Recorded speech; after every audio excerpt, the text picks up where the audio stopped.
Hello guys, good morning sa lahat.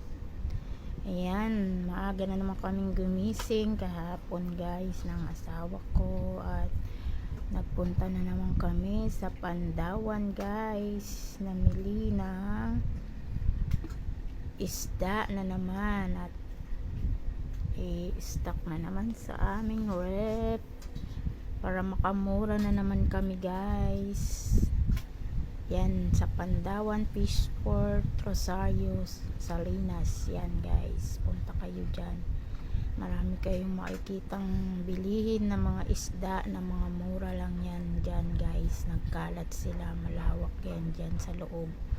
Hindi ko na nililibot guys kasi nagmamadali kami ng asawa ko.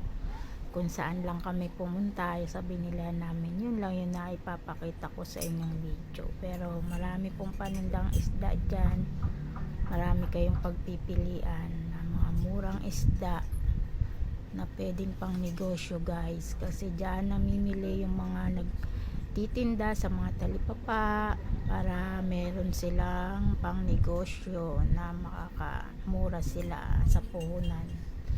Yan, bumili ang asawa ko ng tilapia dyan guys, mura lang guys. Nakabili kami na naman ng tilapia, napakamura lang.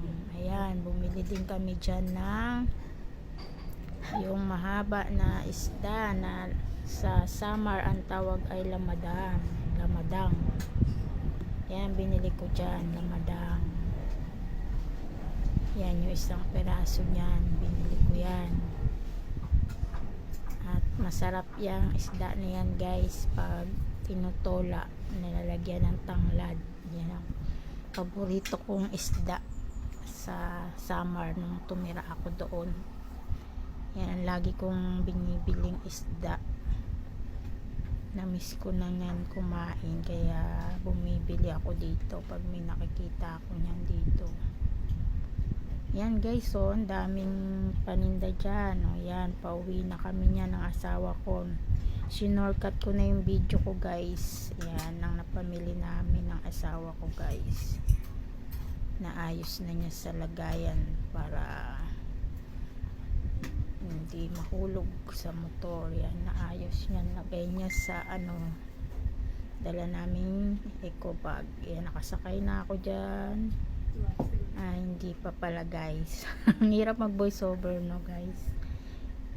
Ayan, sinushow ko pa sa inyo yung view pala sa paligid guys. Ayan, Pandawan Fish Port, malapit yan sa dagat guys. Ayan, naayos ng asawa ko yung mga pinamili namin, kaya ako ay paikot-ikot ang camera ko guys sa paligid.